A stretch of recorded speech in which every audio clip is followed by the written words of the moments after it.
Welcome to AMD Vibes. History is filled with tales of courage, faith, and folly, but few are as haunting or as tragic as the story of the Children's Crusade. In the year 1212, long after the great Crusades of kings and knights, a new kind of army began to form in the heart of Europe. This army had no swords, no armor, and no military training. Its soldiers were children. It all began in France, with a young shepherd boy named Stephen of Cloyes. He claimed to have a message directly from Jesus, intended for the French king. When he was turned away from the royal court, Stephen didn't give up. He began to preach in public, his voice filled with a conviction that captivated everyone who heard it. He spoke of a divine mission, to march to the Holy Land and peacefully convert Muslims to Christianity. He declared that the sea itself would part for them, just as it had for Moses, allowing them to walk all the way to Jerusalem. His passion was contagious. Soon, thousands of followers, mostly adolescents and children, flocked to his side. They left their homes, their families, and everything they knew, drawn by the promise of a miracle. Historians estimate that as many as 30,000 people joined Stephen's march. They traveled south through France, their numbers growing along the way, a river of youthful hope flowing towards the Mediterranean. They sang hymns and waved banners, their hearts full of a pure, unwavering faith. When they finally reached the port city of Marseille, exhausted but expectant, they gathered at the shore. They waited, they prayed, but the sea did not part. The miracle they had been promised never came. Disappointment and despair began to set in. It was at this moment of vulnerability that two local merchants, named Hugh the Iron and William the Pig, saw an opportunity. They offered the children free passage to the Holy Land on their ships. Grateful and relieved, thousands boarded the 7 vessels, believing their journey was finally back on track. But their hope was cruelly betrayed.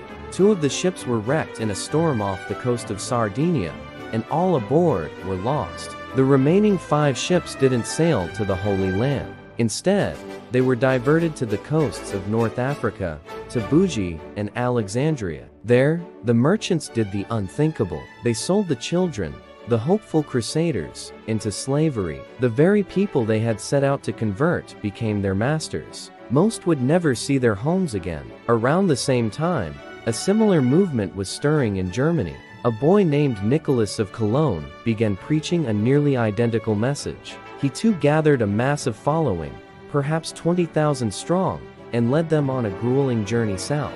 Their plan was to cross the Alps and find passage from Italy. But the trek was brutal. Hunger, exhaustion, and the harsh mountain terrain claimed the lives of many before they ever saw the Italian coast. The group fractured. Some made it to Pisa, where they boarded 2 ships bound for Palestine. Their fate remains a mystery, lost to the pages of history. The rest, led by Nicholas, continued to Rome. There, they met with Pope Innocent III. The Pope was moved by their piety, but understood the impossibility of their quest.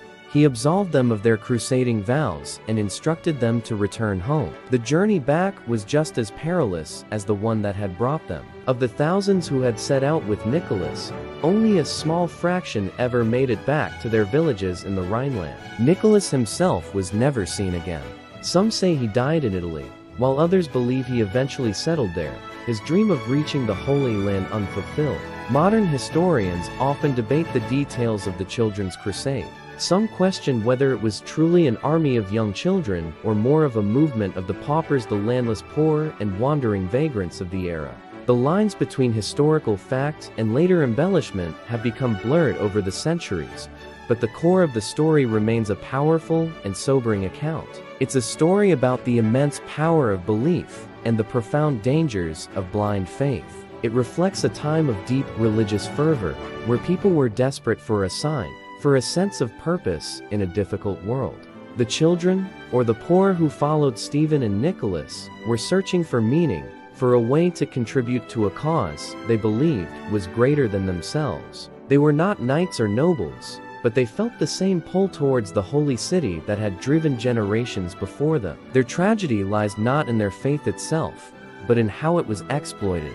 They were victims of their own innocence and the cynicism of a world that saw their devotion not as something to be protected, but as something to be used. The Children's Crusade is a dark chapter in our shared history, a stark reminder that even the purest intentions can lead to devastating consequences when guided by naivety and met with cruelty. It serves as a timeless warning about the vulnerability of the hopeful and the enduring human search for something to believe in, no matter the cost. Thank you for watching. If you found this story compelling, please consider subscribing for more journeys into the depths of history. If you enjoyed that video, please like, comment, and share.